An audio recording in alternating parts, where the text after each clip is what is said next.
Hey, this is Bruce Boudreau, and you're listening to Empty Betters with Nick, Mack, and Harrison.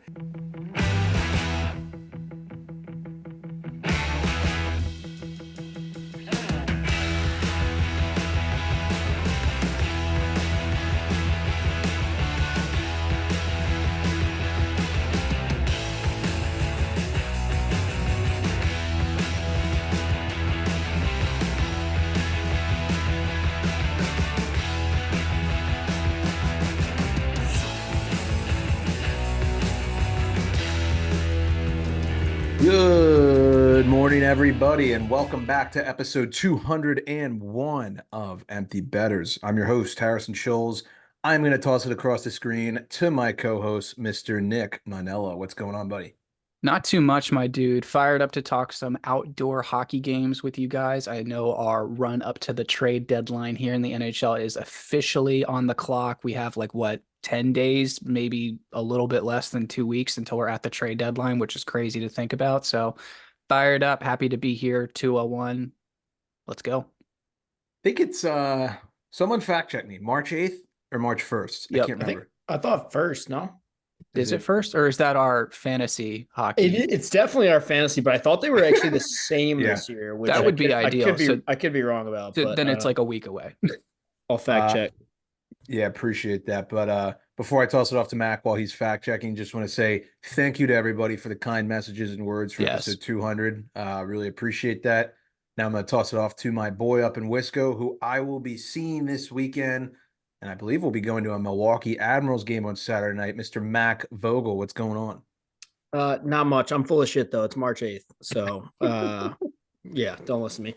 Anyway, things are good. Like Harry said, I'm pumped. We're going to a Admirals game. There's a sweet giveaway, a Yaroslav Askarov little mini, not a bobblehead, but one of those little hockey replica statue kind of things, and it's of the goalie Yaroslav Askarov bench pressing the net, because he used to do that for the Merles. After every win, he would lay down on the ice, pull the net down, and do a couple bench presses with it real quick. So shout out to the Admirals marketing. They always kill it, but they continue to impress with sweet giveaways like that one. It's one of the best goalie sellies of all time. I think he did it in a shootout one time, after poke checking a guy too. Yes. That was awesome. Yeah, I love seeing goalies display a lot of emotion like that. It's always cool because you don't always see that. Before we get into the episode, just want to give a thank you to our buddy, Mr. Mark Quartararo. I wouldn't even say he joined us for an interview. It was more of a heat check, for lack of a better term. Talked the Rangers and Islanders game on the outdoor game on Sunday. So when we get to that portion of the episode, you'll hear us kind of clue him in, and he was actually at the game, and he'll give you guys all the good juice. But before we get started, I know that there is a question of the day presented by Kane Footwear. Nick, I think you got a message from our buddies at Kane. Absolutely. Guys, I am hurting today. Got to watch the Daytona 500 yesterday. I'm sore, I'm hungover, I'm stiff, but I have my Canes all day to help me walk off this hangover. I don't know if the Cane Revive made with bounce back foam from Brazilian sugarcane technology helps with hangovers, but I'm going to go ahead and say it does. So head to the link in our bio to get the best hangover cure you will ever have. Wow. Ballsy. I like that. Who's got the QOTD for today? I got something. It's relatively quick and hopefully pretty easy. So we'll dive right in. Give me an obscure piece of hockey media that lives rent free in your brain. I can give a couple. I have 3 that come to mind here. So I'll just give an example to kind of get you on the right path. And my first one's maybe not even that obscure, but this could be a movie, a TV show, or a song or something like that. That, don't say miracle, but come up with something that's oh yeah, that is a hockey thing, or it's hockey related or whatever, that not a lot of people think about. First one, have y'all seen the movie MVP with the monkey? Yeah. I have not. Most valuable primate. Yep. Yeah. So it's a monkey that I forget the exact plot, but I had this on DVD growing up, and that's why it probably lives rent free in my brain. But that one immediately comes to mind. I can still picture the cover. He's wearing a yellow jersey, yellow helmet. He's just holding the hockey stick. Just I don't think that movie would probably hold up at all if I tried to watch it Probably now. not. But like I have But a feeling that's one of those like DVDs you had that you probably watched at least 50 oh times. I loved that shit as a kid. I was always begging to watch it. All right, who's up? I could go Mighty Ducks, but I feel like that's just super basic. Two on the Like, nose. yeah. I've seen the movie Mystery Alaska like a ridiculous amount of That's a times. good one that doesn't get talked about enough, I will say. I Yeah. also It's love, not Russell Crowe's best acting, which, is Russell Crowe, so that's not saying much. Usually he just yeah, punches someone in the mouth and the movie's over. But yeah. the opening scene where the teenage kid who's really good is like skating the frozen river is one of the coolest opening scenes to any movie ever, I think. Mm-hmm. So it's from movies, right? Like that's Or I actually, my other one was going to be a song that not a lot of people probably know or think about, but it's really cool. rent free in my. I mean, okay, so like the most iconic one for me is like it's Miracle, and they're like, "Why'd you play college hockey?" And he says, Well, "Like, yeah, yeah, yeah." That's the one that sticks out rent free. One of the ones I thought was kind of cool, a little bit of a homer here, and a little bit of a rom com guy. So I'll throw that in there. You guys ever seen the movie She's Out of My League? Once or twice, yeah, I've seen oh that yeah, once or yeah. twice. Yeah, It was a great movie. There's just something yeah. about it. It was a fantastic movie. Well, when they go to the Pens game, I always thought that was cool. And how do I say this? For the reasons that you just said, it was a really good movie. I just felt like that made it a better movie. Like that was just like that was kind of icing on the cake for me. Yeah. Also, Jay Baruchel, who plays the lead guy in that movie, is a Yep. huge Habs Huge fan. hockey guy. Huge hockey guy. Yep. Super cool. Love I that. mean, he's in Goon also. He is. Yeah. Oh, he's Um. hysterical in Goon. Oh yeah. All right. So here's my really deep cut.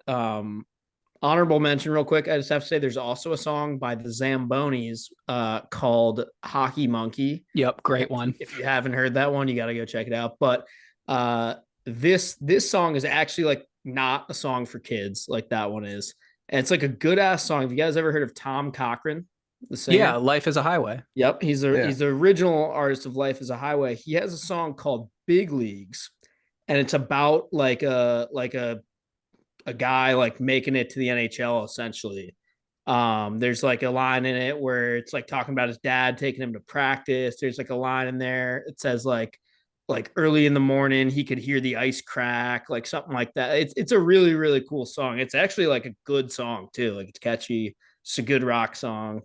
So Nice. I'll have I to think check that out. I think my that one I lives rent free in my brain because my dad definitely put it on like my original like iPod Nano when I was a Yep. kid and was like, "You'll like this," and I did. So he was right. But I'd Yeah. like not to be super basic again, but like the good old hockey game or the hockey song oh by yeah, Stompin' Tom Connors, like so Yeah. unreal. good. It's Like you good. can't not have a smile on your face when you hear that song. I love singing that song. Yeah. That's such a good one. I hate when they cut it off early though, because the best part is where he goes third period, last Yes. game in the playoffs too. That's a really good QOTD because you can get a very wide range of answers for that, but it's all kind of like hockey related. I'd love to post that on social and see. The I like actually 10-second interview clip that lives rent free in my head and is playing at all times is Ilya Bryzgalov talking about the universe where he goes, "It's so humongous big." yeah, for sure. Wait, I actually have one more song recommendation for the listeners out there. Look up by the Gear Daddies, and it's called "I Want to Drive the Zamboni." That song That's a great It's a good one. slaps. song. That Yeah, no, song I've slaps. I've heard that one. Yeah. Great QOTD. Love that. Good spark of conversation, get the brain juices going. But we are gonna hop into the good stuff, the NHL news. In case you live under a rock, I don't know if you haven't heard about this, and I guess you do. On hockey Twitter, this went crazy. Obviously, Jaromir Jagr had his number retired by the Penguins on Sunday evening in a 2-1 loss to the LA Kings. Before I give you guys the floor, overall, a great weekend. The Penguins really knocked it out of the park on this one.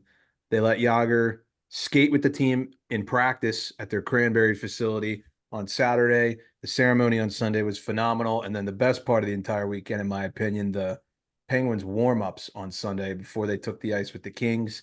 They had Yager actually suit up. He warmed up with the team. All the Penguins were wearing 68 Yager jerseys. And then the best part, in my opinion, was some guys rocking the old school mullet wigs to, show the 1990s Yager some respect. Sid being one of them. I saw the clip of him doing his famous McDonald's trace with the toe drags, and he's rocking the mullet at the same time. I thought that was super cool. Just for some of the younger listeners who might not like understand how good Yager was, and to be honest with you, like as big of a Pens fan as I am, I'm a 96 birthday. I don't really have a ton of memory of Yager as a Penguin.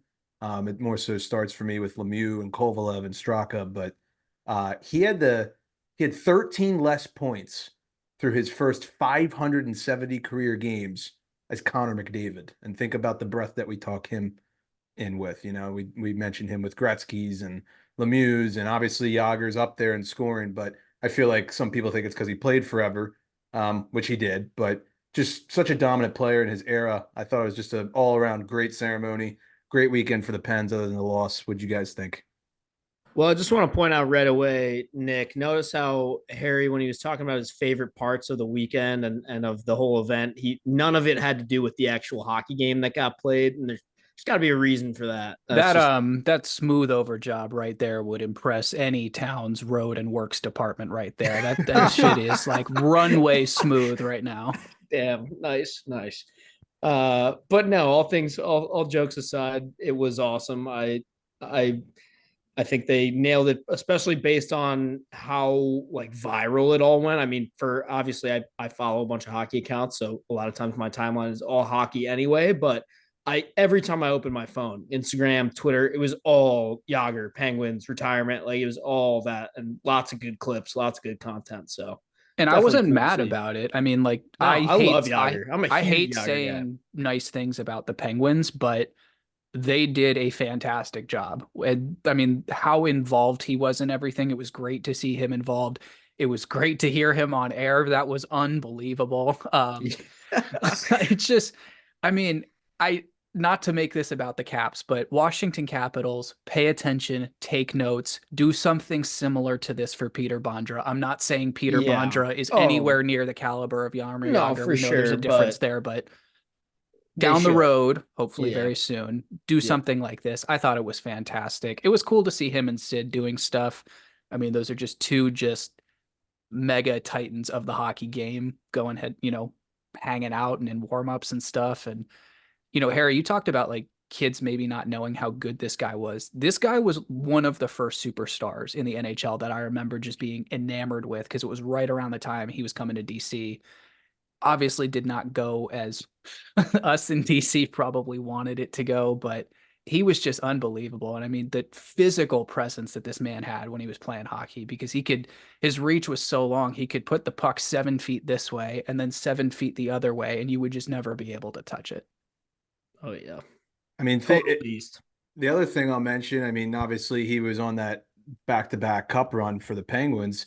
He walks into the league. He's got 2 Stanley Cups and 5 scoring titles in his first 8 years. I mean, the only other player who can say that is McDavid, right? And he doesn't have the 2 cups, but he's got the 5 scoring titles. So it's just crazy to see like how good he is still playing overseas, owns his own team, which is pretty fucking cool. So yeah, he's 52. He could play on the Penguins. I'm dead serious. He really could. He's better than like half of our bottom 6. So I did see a little bit of that starting. Like people were like, are they going to bring him back if they like miss the playoffs or something? Do you think they would actually do something like that? There's no way, right? No. Yeah.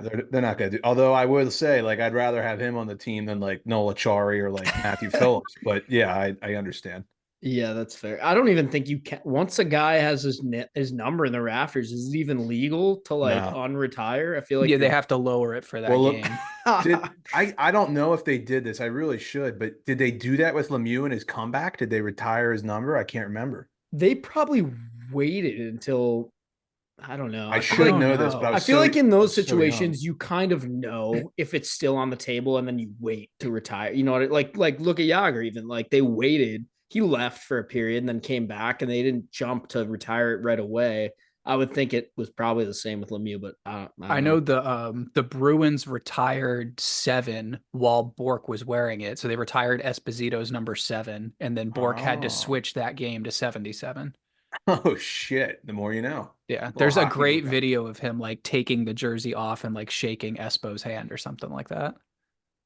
All in all, bad game, but great weekend for the Pens. The vibes were high, that's for sure, and that's really what the fan base needs right now because the team is an absolute fucking shambles. I could talk about that all day, but that's for a separate part of the episode. All right, just recapping a little bit of the weekend action, boys. We had some crazy games over President's Day weekend. We had 5 different hat tricks over the weekend. Kaprizov, Eriksson Ek, JT Miller, Sean Monahan with a natural hat trick in the first period, and Auston Matthews getting his 6th hat trick of the season already.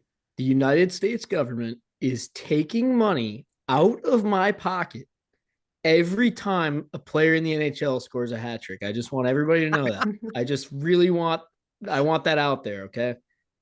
Noted. Every hat trick that I see it just pains me just a little bit. I can feel a little sting Is this your in my official wallet region official specifically. plea to the state of Wisconsin to get off its ass?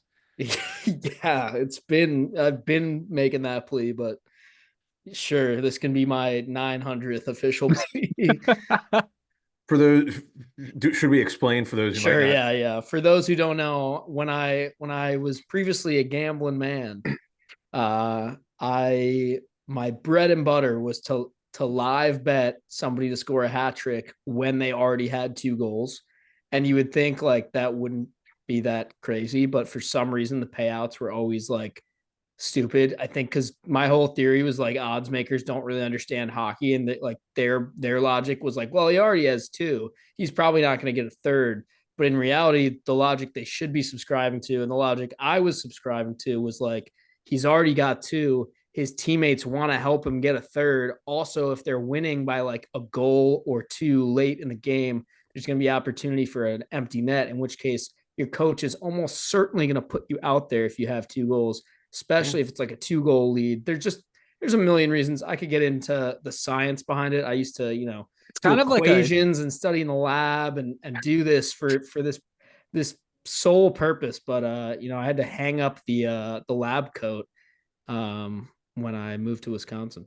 So hockey's kind of like a snowball effect with that too, with goals. It's like you score one, it just starts to roll. You get a second one. Now yep, you're cooking. You've got the mojo, you've got the confidence, whatever you touch is totally, going in.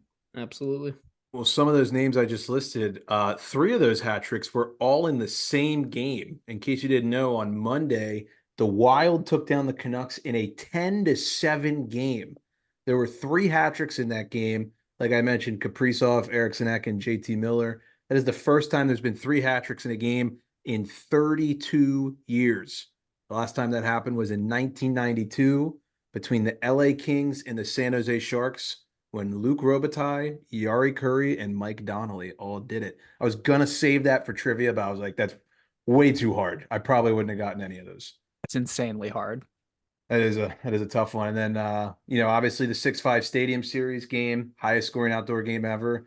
And then on Saturday, this is a weird one. We had 2 different 9-2 games. We had a 9-2 Toronto win over Anaheim and a 9-2 Florida win over Tampa. So Dude, overall, Florida kicked the shit out of Tampa Bay. yeah, just a absolutely crazy weekend. That one was hilarious too, because Tampa scored first. And like imagine you're at that game. That was in Tampa too. Imagine you're at that game. They scored like 50 seconds in or something like that too, if I'm not mistaken. And you're like, oh, nice, we're rolling. And then you just proceed to get scored on 9 times in a row until you score the final goal of the game, also. Yeah, pretty nuts.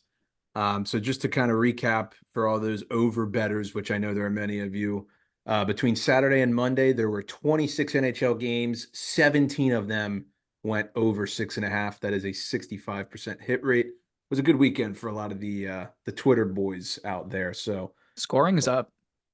yeah, I mean, this weekend's Bad goalie year. We've said I was gonna we've been say saying it all year long. Bad goalie year. a lot of goals and a lot of people who don't want to stop the puck.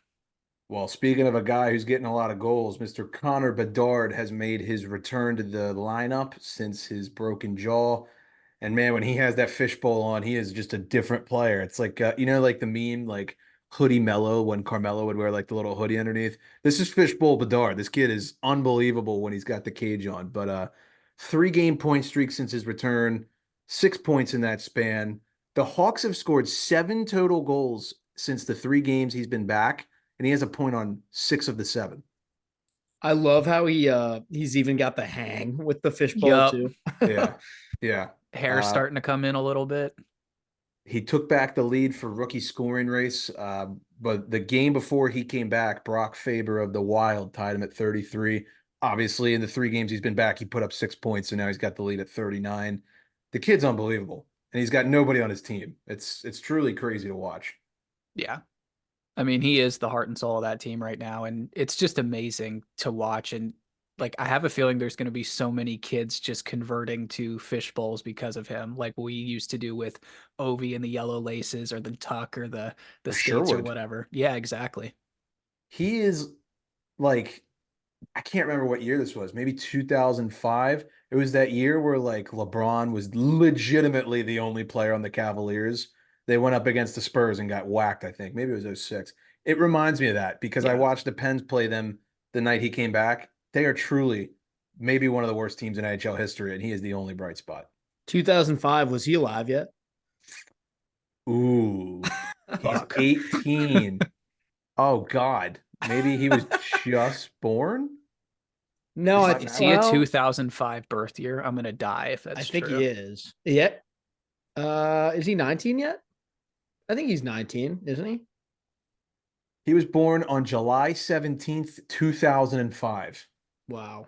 That is So it's crazy. if you are talking, if that was the '05 LeBron team you're talking about, then he was like, no, then he wouldn't have been born because playoffs are over by July. He was born Yeah. right after that. Yep. Again, I don't know if it Wow. was '05 or '06, but one of those Either early way, Cavalier he teams. don't remember it. So Yeah, Yeah. it reminds me of that.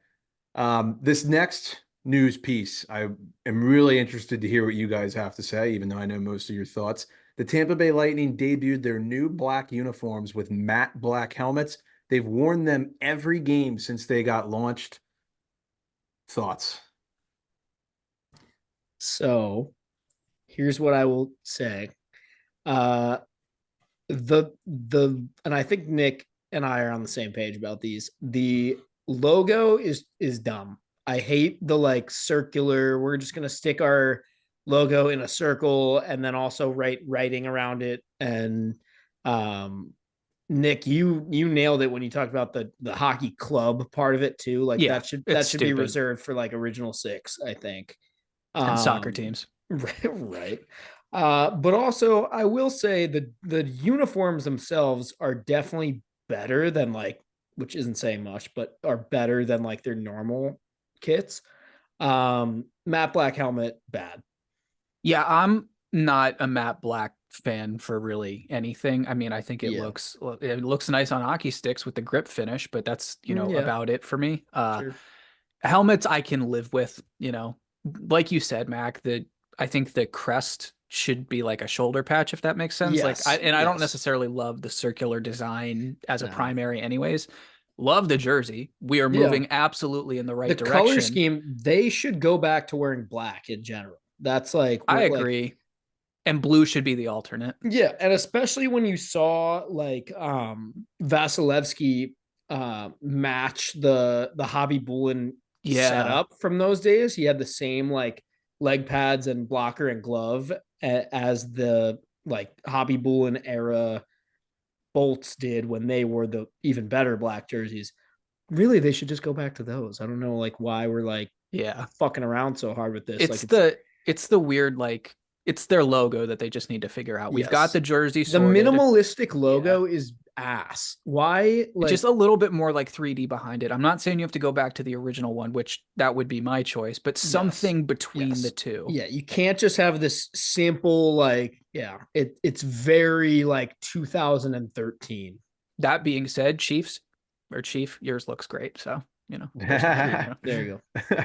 I love them. I think the logo should go back to the original, but I echo 2 things you guys just said. One is what Max said: the Lightning belong in black. I don't care what anyone says. That so should be their much cooler primary. than the blue. Way cooler. The jersey looks great. I love the matte black. The part that I love the most, and I'm nerding out here a little bit, the cuffs on the gloves are like blue with the white print. I don't know if you guys have seen the gloves, but like if you just go look at Google images, I think the gloves are beautiful, So truthfully. are they primarily black and then just the cuff is blue with the white on it? Yeah, That's cool. it's like a black glove and then the cuff is blue and then in white it'll say like Bauer or CCM Sherwood. It Nice. looks super clean. I really like them. I don't know if they're gonna make these their mains. They've worn them every game, so we'll see. They haven't played that well in them, but that's beside the point. Moving on to a team with the two color jersey scheme, who does it the best, by the way. The Detroit Red Wings have signed forward Michael Rasmussen for to a 4-year extension for 3.2 mil AAV. I think for what he does up there, that's a really good deal. Depth player, get him on a little bit of term, not breaking the bank. I like it. This feels like the Caps Protus Yes. signing almost, where it's like he hasn't been like a superstar, but he hasn't done anything wrong. He's having his best year so far. Yeah, he's It's like, you know quietly what? having a good year. Yeah, it's like, you know what? We might as well just lock up a middle six guy. Like, he's a forward, isn't he? Yep. Rasmussen? Yeah. Yes. Yeah. Lock up like a middle six guy like that, and just not have to sweat it for the next couple of years. It just makes it less of a headache when you're trying to re-sign your Yes. big guns when it comes to be that time. It's So a very good comparison actually to Protus. I like that. And then lastly, the 2026 All-Star Game will be held on Long Island at UBS Arena. Maybe. I've never been to an All-Star game. It's Pretty driving cool. distance. I don't know. We'll Yeah. see. But if you guys stick around for the interview with Mark, maybe you'll get a little bit of a laugh at that concept. we could probably stay at my grandma's house. That There would be you go. cool. She There you go. she might do the most, but you know, That's what grandmas are for, that's right? grandma's. Yeah. Yeah. We'll crash Mark's family's house. It's fine.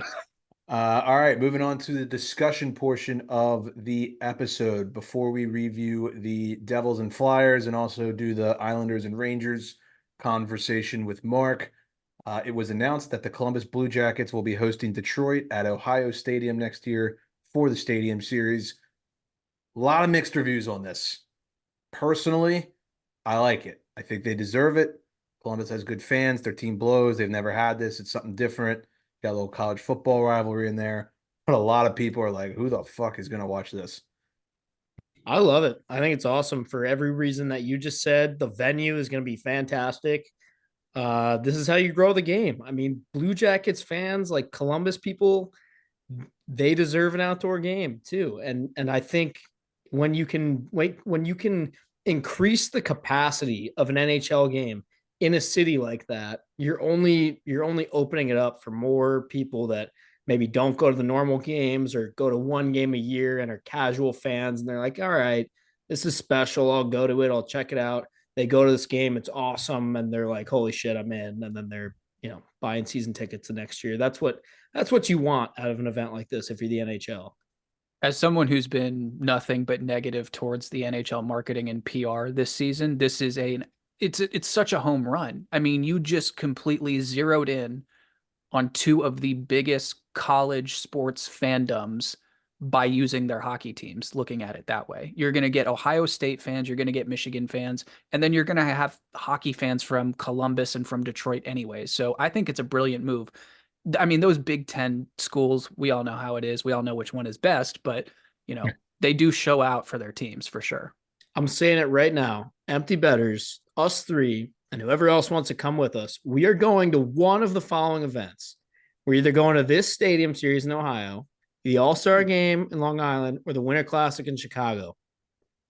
Or the World Ooh. Juniors in Minnesota.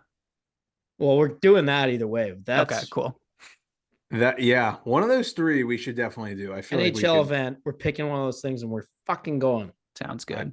I'm down with it.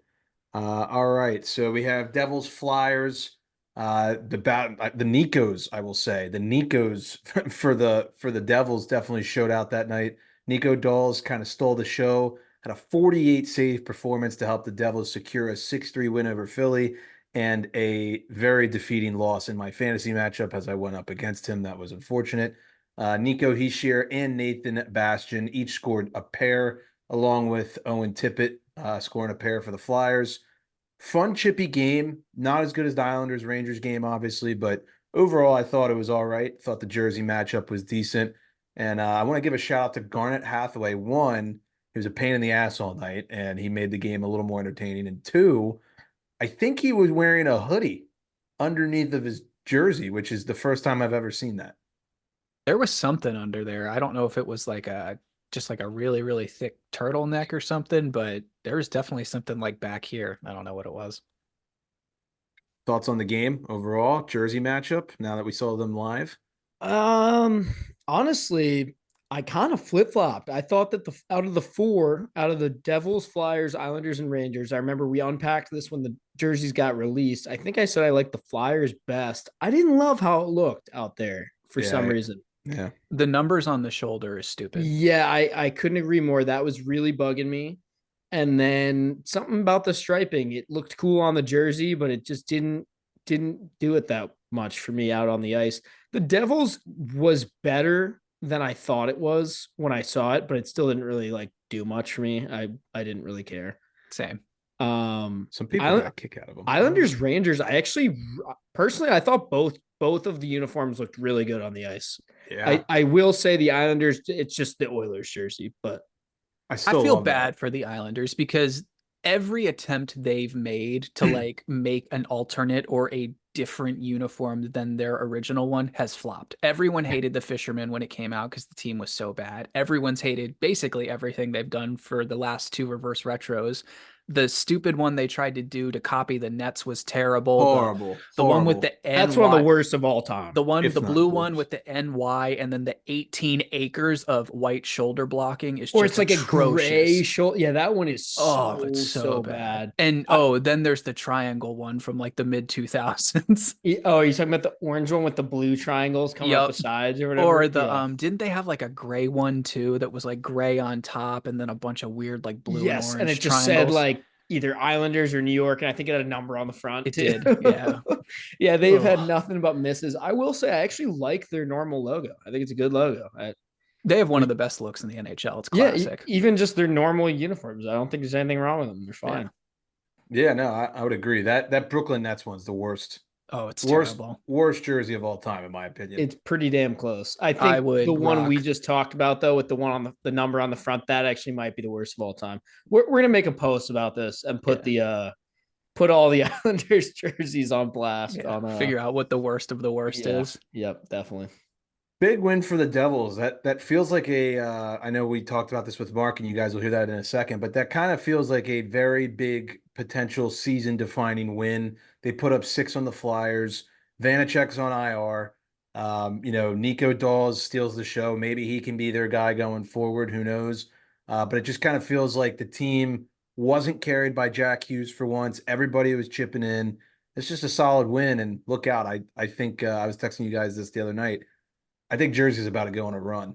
I do too. I've got like that sinking feeling in my stomach that this team is about to get really, really hot and either do like something really smart at the deadline or get a great piece or something like that. If they get one of these goalies that is getting tossed in the hat of being sold, definitely look out. But yeah, to me, they're gonna need that if they're gonna go on a run. I feel like watching that game, and basically anytime I watch Nico Hischier play, it's like he's out there personally reminding me how good he is. It's not that I don't think he's an amazing hockey player. He's just not one of the first 5 that comes to your mind when you think, NHL superstar. But oh my God, is he good? Totally. Good point. That first goal was sick. Unreal. Gate. Love that. All right. Well, for the Islanders and Rangers game, we're going to toss that one off with us and Mark. About 15, 20 minutes, not too long. And then we will continue our discussion portion. All righty. It is now my pleasure to welcome back to the show. Good friend of mine, good friend of the show in general. I don't know how many appearances this is, but he was just at the Stadium Series over the weekend to see the Rangers' epic comeback against the Islanders. Mr. Mark Quartararo, welcome back to the show. Thank you, boys, for having me on once again, and I apologize in advance for the raspy voice. It was in due part to the game on Sunday. I'm still recovering. I mean, you had to tell all those Islander fans good game and shake their hands, so I'm sure your voice is gone, right? My 2 birds were up the whole entire walk back to the train. Oh man, yeah, we're getting Mark on here just for a tiny bit. Recap the experience at MetLife. It was certainly quite the game, and we're gonna keep it quick. He's got a little doggy play that he's got to go off to, so we'll make sure he doesn't miss that. But Mark, just overall vibes of the event. Honestly, perfect. I really wouldn't change one thing. I wouldn't change anything. That's easy to say because we won and it was electric. It was the best day of my life. But besides the Rangers winning and all that, I thought they did an awesome job. It felt unique. It felt different. Just the aura around the game. It didn't feel like a regular season game. It felt a little bit more than that. I don't know if you can tell watching through TV or not, but being there, it felt so different than just a typical normal regular season game. It looks like the split was like 80-20 favoring the Rangers. So you want to know what's funny? I asked my buddy walking in, I go, what do you think it is, Rangers Islanders right now? Because we were walking around the parking lot. We were tailgating for a little bit. And he goes, I don't know, maybe like 50-50, 60-40 Rangers.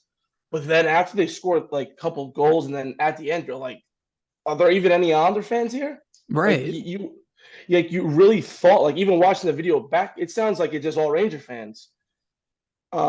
And being even in the section, it was like 70-30, but after the goal song, it just felt like it was all Ranger fans. So what, like, how much of you was like freaking out? You're down 4-1. You're obviously there. I know it's cold. Like, are you thinking at all, like, not a problem, we're going to come back and win this game? Or are you like, oh shit, I just wasted a ton? I think if I can remember correctly, it was 4-3 going into the third. I think Trocheck scored the late goal in the third, or is it the second? But anyway, the Islanders scored again pretty quick in the third. It was 5-3 for a majority of that period. And, the game was kind of slowing out. Rangers were pressing a lot. They had the puck for the majority of that period. And then all of a sudden, it was 5-4. And then you're like, holy shit. Like, and then you're on the power play. And then it's like, next thing you know, Mika slaps one from the corner. And it's like, holy fuck, we just tied this thing up. That highlight was unreal from the Instagram clip that you shared. That is my favorite video of all time. It's sad to say because it's like a regular season game. It's really just another game, but it was just the most electric feeling I've ever felt during a game. I've been to playoffs, this and that. That was just freaking different. That was awesome. That was so much fun. Yeah, for me watching it at home, I mean, I feel like when it was 4-1, I felt like I was like, this has Ranger comeback written all over it. But I will say when the Islanders made it 5-3 in the third, I was kind of like, maybe not. Like this, I don't see them blowing this lead like twice, But I forget how much time left it was when it became 4-3 after the Kreider goal or whatever. But I think at that point, I felt that you just feel it building up, and you're like, oh, they're pressing so hard. Like, and when Mayfield takes that penalty, I'm like, this is so getting tied up. Like, it's not even a question now. Exactly. Like, what was it? Like 2 minutes and 30 seconds left, and you take a 2-minute tripping penalty. Yeah. Yeah, that's classic. The craziest part about all that was that it was 5-3, and they pulled the goalie. So it wasn't like they were playing with a shitload of time left on the clock too, which is so laviolette coming from a Caps guy. That is so laviolette. And I think it was about 5-6 minutes left. And they pulled their goalie. I'm like, all right, well, this is it. If they, they net this, we're leaving. And I was ready. I was like, you know what? It is what it is. It was a good game. Try to come back. And then they score. I go, holy fuck, this Islanders team is going to choke once again. And then they said Mika slaps that in. And I hate every single Islander fan blaming the refs. Up 4-1. How are you going to blame the refs up 4-1? Sincerely, how do you blame the refs? You are the biggest choke artist of all of hockey this year. How many overtime losses do they have? 15? Sincerely, I don't know. I think it's 14-15. I want to know how you blame the refs. You were up 4-1. You were up 5-3. You were up 2 goals with 5 minutes left. I don't care if the ref punched Sorokin in the face and they scored. I mean, give me a break. Give me a break. I hear you, yeah. They have 14 overtime losses. The next closest team is the Kraken with 11. Wow. And it's not even the overtime losses. It's the fact that, a lot of those overtime losses aren't them tying the game up with 3 minutes left, the Islanders. It's them choking the lead every single time. Yeah, no, it's true. I do have to ask you, because I'm sure Rangers fans after the game, probably even during the game, Matt Rempe, is that how it's pronounced? Yeah. How fucking cool is that? I mean, he's got to be a fan favorite already. Electric. I think we were just sitting down. Like they scored right away. So we're like, we haven't even sat down yet, basically. And then we sit down, I pick up my beer, and the next thing you know, they're chucking hands. And super, super cool. And I think, watching that firsthand, we didn't know the story until probably the day later of like how, his dad passed 6 years ago. It was his first shift, obviously knew that. And then Matt Martin saying, let's go, you want to go? I think the whole thing was super, super cool. And props to Matt Martin too for letting him go. It was super cool. I thought it was cool. Like you saw them talking in the box afterwards, and we all saw the interview with Rempe afterwards saying that he was basically just like congratulating him for A, the fight, and B, for making it to the NHL and, that being his first game and everything. Yeah, Matt Martin, class act, honestly. I mean, as much as he'll fuck you up out there, classy guy. A lot of the grinders are that way. You come to learn stuff about some of these dudes off the ice. It works out that way a lot of the time, it seems. How many Islanders fans were bitching about the overtime goal? I have to hear about that. To be honest with you, none, because I had my fucking middle finger in everybody's face. They couldn't say a word. I just was like this the whole going down the escalator. I was like this. Oh man. Yeah, I don't know. I didn't see the bitching until the next morning on Twitter or whatever. Like these like loser Islander accounts were like, "Ooh, the ref called a trip on blah blah blah. Lafreniere took a dive." To me, like complaining about the penalties or the power plays, like I don't agree with it, but it's to be expected or whatever. But like if you're an Islanders fan and you're gonna complain about the refs and you're talking about like the game-winning goal call, first of all, that's not even the ref. Like it's not the ref's call. Like it went upstairs. If you're gonna complain, like just be mad that that's the rule in the NHL. Like that, you can be mad at that if you want, but it's not like they called it right. Yeah, I mean their defenseman took, with 2 minutes left, the definition, like what you should use as an example video of a tripping penalty. Yeah. And also that goal, like even if you don't agree with the goal call on the net coming off in overtime, how about don't turn the puck over in front of your own net with like 10 seconds into over? Like that's as bad as it gets. You deserve to get scored on, even if the net didn't go get off there. How about just not blowing a 4-1 lead? Like, how about like it just how does it even get to that point? There you go. Like you want to complain to the refs. Like, how does it even get to that point? And all these Islander fans are shocked they blew it. They're like, oh my God, I can't believe you lost. I don't know how you don't believe you lost. It's like the definition of insanity. When you do something over and over again, that's called insanity. You lose and choke every single game. That is insanity. Listen, I'm a diehard Cowboys fan, so I'm the first one to know what choking is all like. Don't get me wrong. But on a nightly basis, that must suck. And fuck them, I hate them. All right. Well, I know you got your puppy opera here shortly, so I got one more question too. Let's talk logistics for a second. How was like the viewing part? Because I've been to I think I've been to 3 outdoor NHL games now, and it's all been a little different based on like how you can see where the video boards are at. How did you feel like you had a good or bad or medium vision of the ice and everything? So this was my 3rd game going to. I went to Yankee Stadium, I went to Citi Field, I went to MetLife. Yankee Stadium was a dud because we sat in the bleachers, couldn't see anything. Citi Field was cool because we were high up and see everything. And then for this one, we were in the top section. We were the first couple rows, so we were behind the goal, but you could see everything like pretty well. I was like pleasantly surprised how visible everything was, and it wasn't like I was staring at the video board the whole time. I'll read you a couple stats and then we'll end this with a general Rangers question. So, Mark, did you know the Rangers have never lost an outdoor game? I didn't know that. Perfect 5-0 as of wow, I did not know that. Yeah, I don't think I did. Wow. And Laviolette was, I think, he never won, right? He was like 0-4 going into those games. Yeah, that's pretty. The Caps were undefeated outside until Laviolette lost with us last year. Oops. And then second wild stat, Mark, you went to the highest scoring outdoor game in NHL history. That's pretty cool. Listen, and I think a lot of these outdoor games, I don't know if it's me, if you can tell we're watching it, I feel like the game opens up more. I don't know if it's a faster game. I don't know if it's fast, but I feel like there's the game is open. It's a better pace of play in a way. Scoring is always good for the league. It's always good to watch, but I just feel like it's more open when you play outside. Yeah, last year in 22, St. Louis and Minnie had 10 goals, a Lake Tahoe game. You guys in 2014 when you played Jersey, that was also 10 goals. and the '09 Winter Classic. So yeah, pretty cool. I feel like for the most part, it's usually high scoring. The only thing is sometimes you just get like shitty ice conditions and nobody can pass the puck, and then it's like just it's one side of the extreme or the other. It's always either high scoring or like nobody can put the puck in the net because you can't make tape to tape. I did hear the glare was a problem for a little bit, and that might have been why the 30-40 minute delay was there. Did you Right, see yep. any of that, or was that not a problem once you guys were in your seats? No, you could. I couldn't tell it, but you could see it on the ice. The sun's hitting the ice pretty well, and we got to the stadium, and all of a sudden, the first time we just got there like around 12:30, and we're like, oh shit, the game's delayed already an hour. So we're like, the sun's definitely gonna play a factor into the game. But I think Igor was rough early, and I think he kind of settled in the third. I think he made a couple of clutch saves. Absolutely. But yeah, he's playing a little bit better, so that's good to see outside the first period. So we'll wrap it up with this. The Rangers have won 7 in a row, which sucks to say out loud.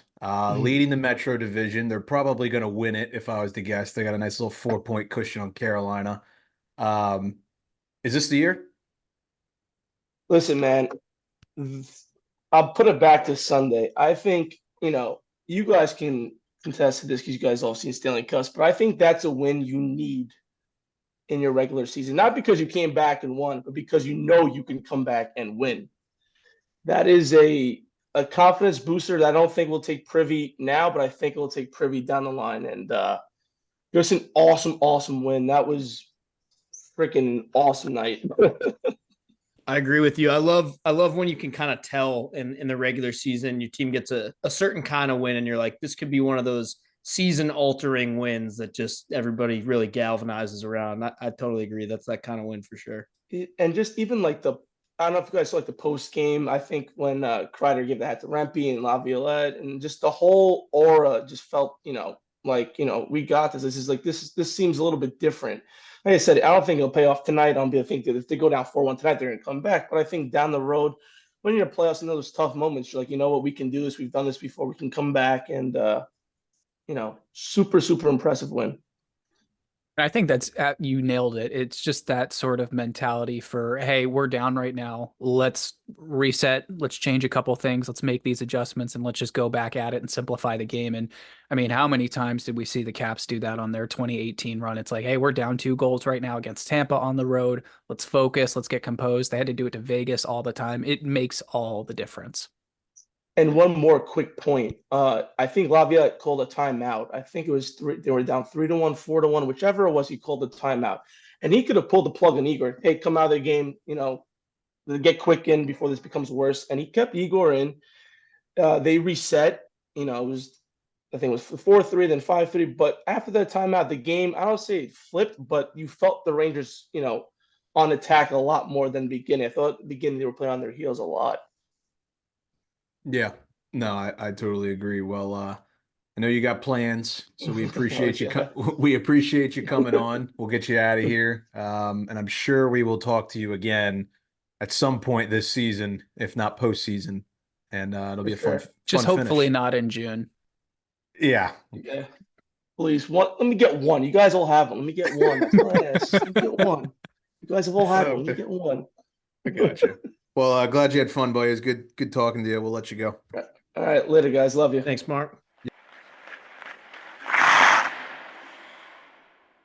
Once again, thanks to Mark for joining us. Hopefully he had a fun time at Puppy Opera afterwards. Hoping the best went well with Maggie. So, yeah.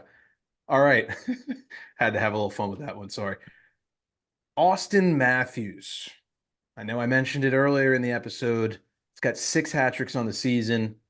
Everybody this season has been saying, who's going to win MVP? Is it Kucherov? Is it McKinnon? I would say McKinnon's the odds-on favorite. McDavid's starting to creep back into the conversation. He's probably going to end up leading the league in points at some point. It's getting close at least. Auston Matthews' name has not been thrown in there at all. And I'm not saying that he should be the front runner, but I do think it's worth pointing out that on Elliot Friedman's podcast, 32 Thoughts, he shared that he thinks if Matthews scores 75 goals this season, that Matthews has to be the MVP. I'll read you guys some I kind of stats. agree with that. I'll read you guys some stats here and then we'll chat. So currently, as we're recording this, Matthews has 49 on the year, 28 games remaining on the season. He is on pace to score 75. Now, obviously, paces, you could throw that out a lot, right? There's always some pace stat that people freak out over. But should he score 75, that will be the 8th most in NHL history in a single season, and that would be the highest by any player in the 21st century. Currently, it's Ovechkin. He had 65 in 2008. Looks like Matthews is going to maybe reach that. I mean, he's on pace for 75. So, yeah, I don't know. What do you guys think?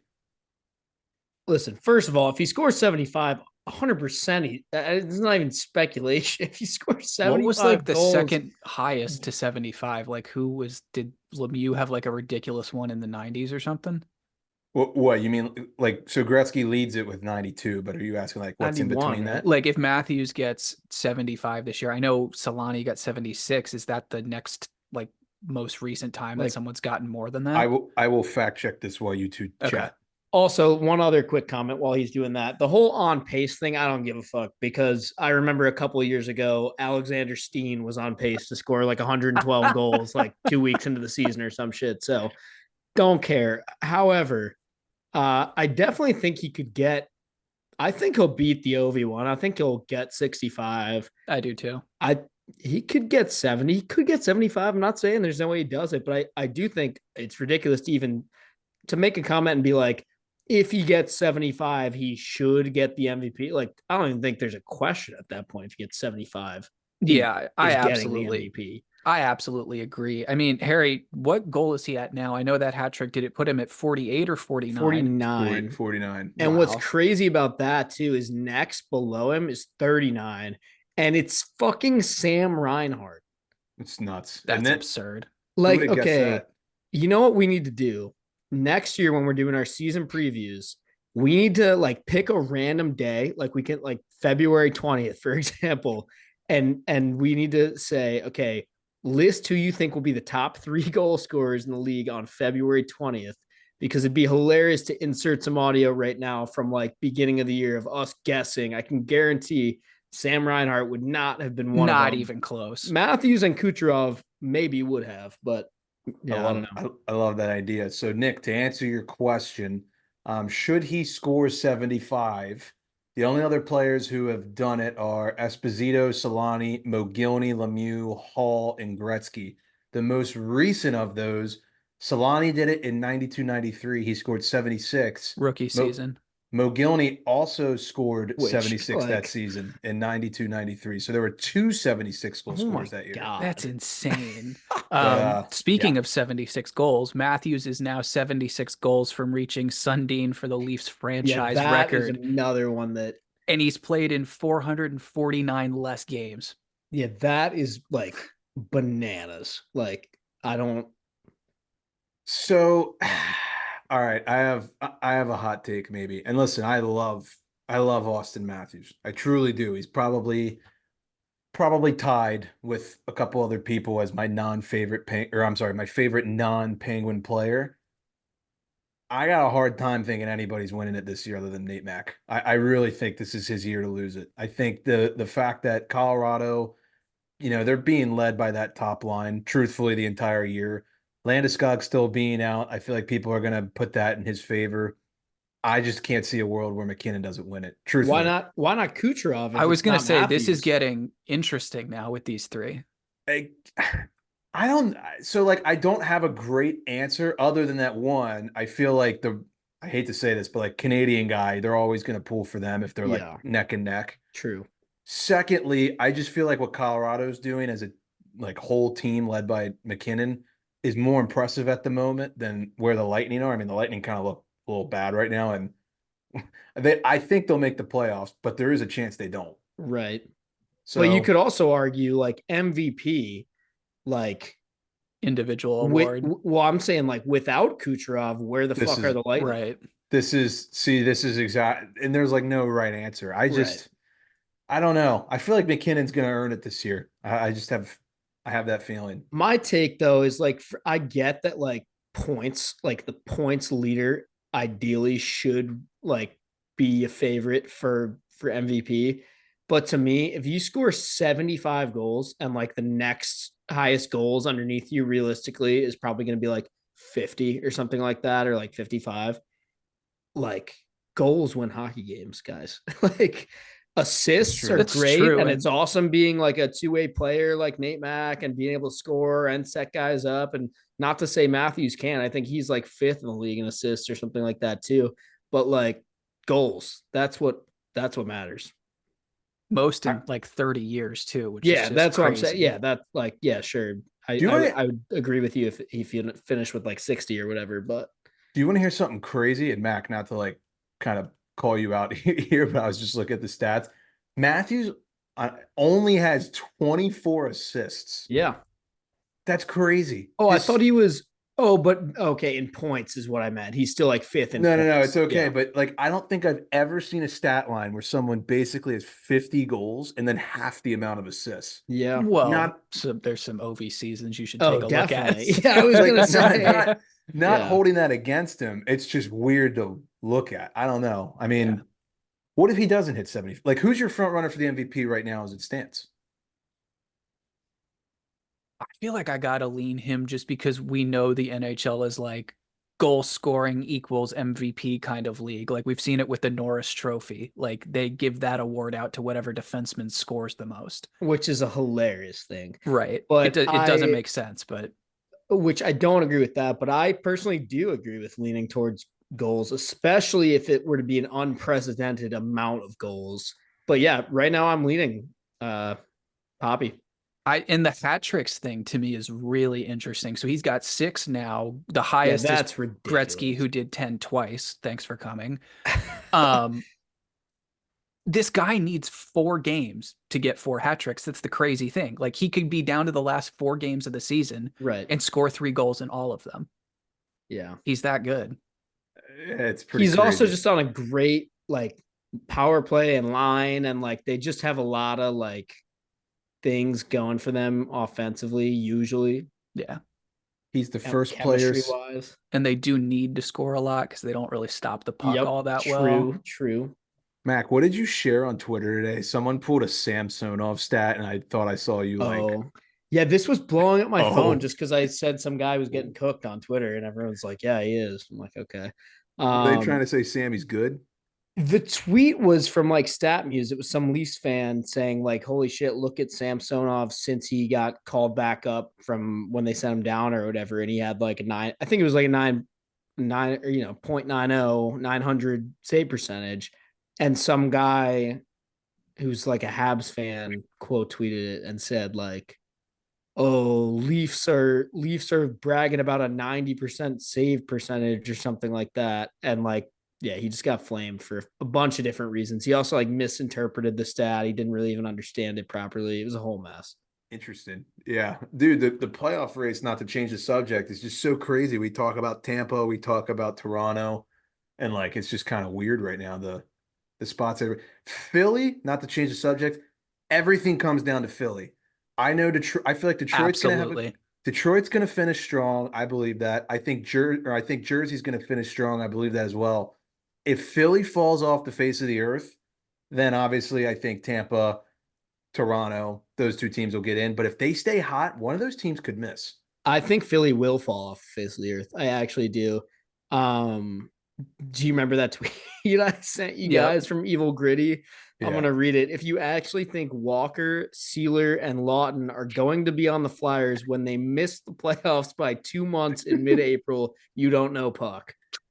By 2 points in mid-April? Yeah. It's so true, though.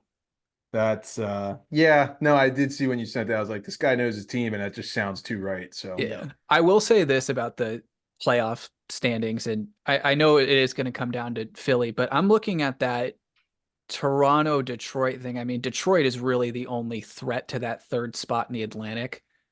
If I was Toronto, I'd be stressed right now because I think Detroit is got a lot of good momentum going for them. Yep. They could go either way at the deadline. I think they're going to try and load up. Yzerman, he's not going to just pack it in. 100%. Leafs are hot. I mean, true. Leafs are hot. They've won every game since the fucking Wings? Riley incident. Yep. The Wings are 4 points behind though. And yeah. I mean, it's tough. That's tough. They're also only 1 point behind the Lightning. They got like 3 games in hand. It's going to be a interesting 2, finish. but yeah. So last discussion point, I'm only bringing this up because I've never seen Twitter get so fired up over a tweet, truthfully, in the hockey world, that is. So someone by the name of NHL Watcher, I'm sure many of you listening to us are probably on Twitter, follow us, know who he is. He's actually a good follow, not bashing him at all. But he dished out a reply to a Pens fan who said that the Lemieux, Yager, Malkin, and Crosby foursome is the best Mount Rushmore of a franchise's hockey players in the NHL, to which this guy, I guess, gave some controversial takes using some 1960s and 70s Montreal Canadian players. Obviously, the Habs have a lot of history. We get that. And the feedback was just absurd. I mean, beat writers from the Penguins. You got Oilers beat writers chiming in. You've got Detroit people who are like, what the fuck are you talking about? Like all this stuff. So there was a huge debate earlier today on Twitter about, who has the best Mount Rushmore of players. You take your 4 best players in franchise history, you put them up against someone else. Obviously, they're in their primes. What do you guys think about this? Like, who would you say is the best Mount Rushmore? Do you think Montreal should be in that conversation? It's a no-brainer that it's Edmonton or Detroit, right? I think it's Detroit. You're not gonna put Pitt in there? It's Here we up go. there, but like Gretzky, McDavid, like Curry, Mario and Sid. And then what direction do I go with the 4th one? Like, it's just, I don't know. There's a lot there, man. How Yzerman, Lidstrom, Yeah. Zetterberg, and Fedorov isn't even making it, Or Fetisov, or Larionov, or any like of those Del guys. Vecchio or whatever, like Mike Verdon. Nuts. Yeah. Your dismissal of the Penguins is what's triggering me, Nick. I'm not arguing that the Oilers should be in there, but there's Jesus. a lot. Are you asking me, like, are they in the like top 5 of Mount Rushmores? Yeah, probably. 3. Is there a conversation for them to be first overall? No. Like, no conversation. I don't think so, dude. I don't know. Are we sleeping on the Avs? Yeah, McKinnon, maybe. Sakic, Maybe. Waugh, Forsberg. Yeah, maybe. Holy shit, yeah. I didn't see anybody put them up there. I mean, not that I think they're in the breath of Edmonton, but or the Coyotes, Pavel Datsyuk, Marian Hossa, Shea Weber. I'm offended. I mean, I'm not saying the Pens should I'm be not first, dismissing it. I'm also just not gonna ever say that it's the Penguins. I think I'm a little bit between you and Mac. I think you could make an argument for them to be number 1, especially when you go Yager, Lemieux, and I'm sorry, you're gonna go Letang over Coffee. Well, we didn't even have a defense. We threw Malkin in as the 4, but yeah, I would put Letang over. I mean, as a Penguin, I would put Letang over Coffee. I think Coffee would maybe be more of an Oiler than he would be a Penguin. Probably. I don't know. Could be a wing too. Yeah, like, is Shanahan a wing? I think he is. I don't know if you'd put him on there, but you could. Yeah. Who's the Caps Mount Rushmore? Quentin Lang, Brooks Lake, Alex Semin, and no, look, it's right here. Yeah, seriously. Mike Green, Alex Semin, Backy and Ovi, the young guns. Yeah. It's Alex now, Ovechkin, realistically, though, Nicholas Backstrom, Peter Bondra, and Braden Holtby. I'm sorry for the cup. No, I would be shocked if Holtby wasn't on there. Yeah, probably. I don't know. Like just an interesting thing that I saw on Twitter, and everybody lost their freaking mind. Stanislav Galiev. I'm trying Tyler to think. Sloan. Magnus Schlumpo. Chimbis. Jimbus, sorry. I said Mag. What's the Mag? Mangus. Magnus Krona. Mangus. Yes. Yeah. I'm trying to think before we move on, just not to make the segment too quick, but like an underrated franchise's Mount Rushmore. Nick, you mentioned Colorado. I love that. That's probably the most Vancouver. Messier, Sedins, maybe Trevor Linden. Naslund. Yeah, Naslund. Ooh, that's a good one. Honestly, this one's nowhere near like the conversation, but a pretty good one. The Stars. Okay, I'm here. Tampa. Yeah, Tampa. Yeah. Ooh. Yeah, at this point. Ooh. That'd be You a could have fun two one. goalies on there: Vassy, Bulin, Wall, St. Louis, LeCavalier, and then that's not even getting into the forwards or headmen now. Yeah, you know what? I think a more fun conversation is like who's the most slept on Mount Rushmore rather than That who's is the good. best. Yeah, That's a very interesting one. I smell a YouTube video. Yeah, I like Ooh. that. All right, this will be a segment coming near you. We'll pick some franchises and maybe bang out Let's some Mount pick them Rushmores. first, and then we'll do a comprehensive, like definitely not combative, where we argue for 4 hours ranking of them. We should establish who the 4 players are, Yes. though, ahead Yeah. of time for each. Yep. Yes, 100% agree. I think that would be great. I'm glad I brought this up then. All right, we're going to move on to the gambling segment of the episode. You already know it's presented by Prop Tracker. Prop Tracker is your one-stop shop for all gambling stats, whether you're betting NHL, MLB, NBA, no more NFL right now, sadly, but you can get all your prop stats tracked for those sports on Prop Tracker. They're even introducing golf, receptions, rebounds, goals, over 6.5, over 5.5, team totals, you name it. The app gives it to you. I've had a lot of people reaching out to me as I'm sending out these screenshots on Twitter from our EB page. You can go to the link in our bio, Instagram, Twitter, whatever. Click the link in there. It'll get you your first month free. I believe it's $11 a month after your first month. You can cancel at any time. No contract, month to month, just like all your other apps on your phone. If you use Apple Pay, it'll just go towards that. So go check out Prop Tracker using the link in our bio. Helps us out a little bit. PropTracker.com/emptybetters. It's also another place to go look at it. Thank you, Prop Tracker, for being a great sponsor and having a kick-ass app. It's been helping me lately. So if you have Prop Tracker, you will know some of these stats I'm about to read you. You can use this to help you gamble a little bit over the next week before we talk next. Dallas Stars at home. I've said it 3 episodes in a row. I hammered the shit out of it over the weekend. When they are at home, the over is the play. The over 6.5 on Stars home ice has hit in 22 of 28 games this season. So you want to be on the lookout for that. Probably the best bet in hockey right now. The Canucks road overs. Had a little fun with this one yesterday on President's Day. They had the highest scoring game in Minnesota Wild history. Over 6.5 has hit in 21 of 31 road games for the Canucks this year. Second best bet in the NHL, in my opinion. Colorado has been the best over team in their past 10 games.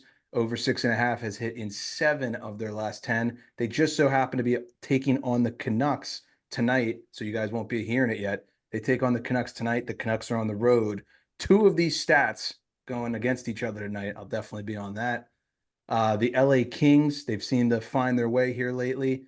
5-1-1 in their last 7. They've won 3 in a row, of which all were 1-goal games. Kings money line's looking juicy against some better teams here as of late, so be looking out for the Kings. And then lastly, the Arizona Coyotes have lost 10 in a row. Sad.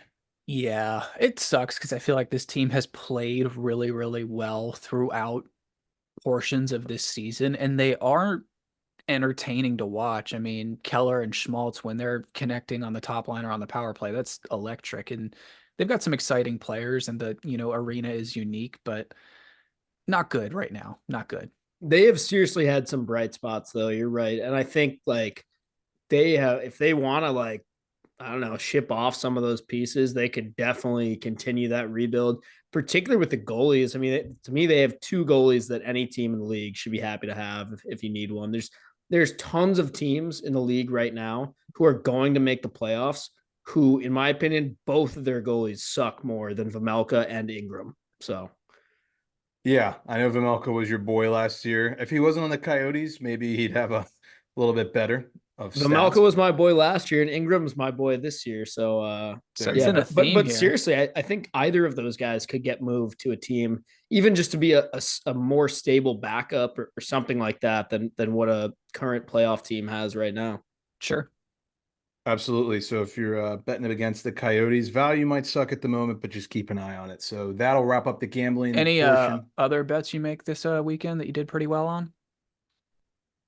Maybe a little Anthony Mantha anytime goal. Oh, I got to give you a shout out. Yes. I was waiting for this, boys. Come on. Yeah, Tony Mantha gets a nice little nip in his hometown, Montreal. Nick texted me about 20 minutes before the game. He said, plus 320 Mantha, take it. I said, okay. First goal of the game, no sweat bet. 3 minutes You. in. It was amazing. I love that. So thank you for that. I You appreciate got it. We're going to move on to trivia. Get you all out of here. Mac, the floor is yours. Yeah, huge extra big shout out to Elwoods because I'll probably be there at some point this week or this weekend, or who knows, maybe both. Great bar. They're also having one of their biggest weekends ever, like of the year this weekend. They do this every year. It's like the Harley Davidson motorcycle thing. They do the Big Mama Tried show. So going to be a ton of fun stuff happening at Elwoods this weekend. So if you're bored, just go over there and make some friends. But yeah, just a reminder to support your local dive bar. Have a beer at Elwoods, Liquor and Tap, home of the Pizza Luge, located in the heart of downtown Milwaukee on Water Street. The 70s inspired bar has a little something for everybody, from daily happy hour, rotating taps, free birthday perks, and a 4-season patio. A good time is always around the corner. With the full NHL package plus TV screens inside and out, hockey fans can watch any game, anytime. We'll see you down at Elwoods. All right. Boys, I got a good one. I hope. If it gets too easy, I do have a backup though. So I have a bonus as well, if need be. okay. All right. I think would be fun. Let's rip this first one. This player became the first Russian-born defenseman to score 600 NHL points on February 20th, 2004, with 2 apples in his team's win over the Avs. I will, or you know what, Nick, you go first. You gave me Mantha. Is that Slava Fetisov? Nope. I'm gonna guess Sergei Gonchar. Nope. Ooh. Russian defenseman. Nick, you might have his jersey as my next guess. Don't you? I think you do. Do I? Does Maybe. he? It might not have his name on the back, but you have the team he played for that I'm thinking about. It's my next guess. Is this something stupid where this player just happened to be playing defense in this game? Because I know the Wings did that with Fedorov, and if this is how this is going to end, I'm going to be so pissed. No. You want me to go next or no? Yeah, you go ahead. If you've got it, throw it. I will go Sergei Zubov. Yeah, there we Nice. go. There we go. You have? I thought you had his Dallas jersey. I have Pierre Turgeon. Oh, I'm yeah. sorry. I mistaken. I apologize. It was one of the Sergeys. I just didn't know which one. Mr. Darts between periods, Sergei Zubov. Mm-hmm. For sure. I'm gonna throw a bonus one in here because I saw this today. I didn't send it to you guys on purpose because I wanted to save this. Okay. This one is weird. And it's a little different than like past time. This is actually like a current trivia. So before I say this, so an example of what I'm going to try to say here. So like Jerome McGinley, he is known as a Calgary Flame, right? He obviously played on other teams later in his career, but primary team, Calgary Flames. So this player who is currently 36 years old, who still plays in the National Hockey League, since leaving his main team, so like the equivalent of like Iginla to the Flames, since leaving his main team, is still getting it done. He has 151 points in 152 games since leaving his main team. I'm not going to name the team because that'll give it away. I like that. Unless we... Before you said the number, like I was going to say like Parise or something like that, but he's played way more than 151 games away from New Jersey, so that's not it. Is it Joe Pavelski? It is not. So just I think Joe Pav has also played probably more than that away from... 152 games is almost like 2 seasons, basically. Yeah, right. That's what I'm saying. A little less.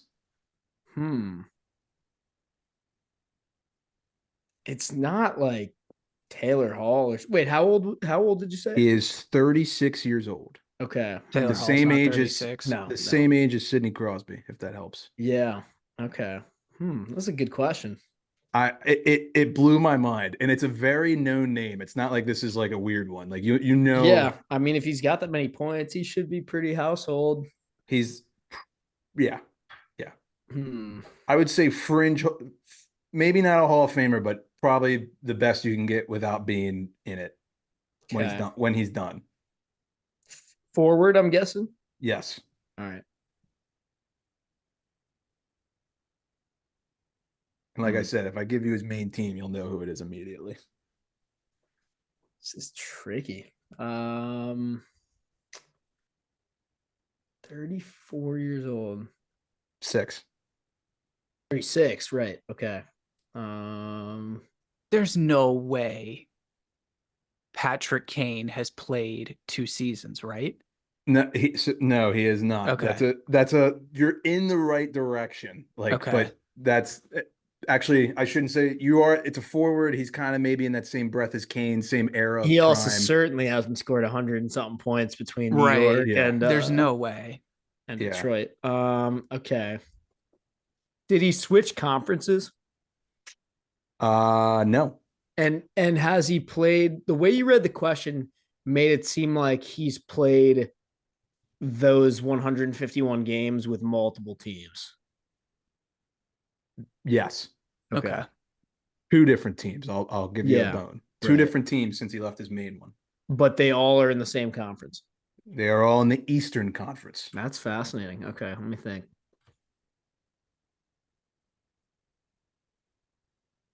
I'll give you guys one more guess, and if you get it wrong, I'll give them maybe another hint that'll help.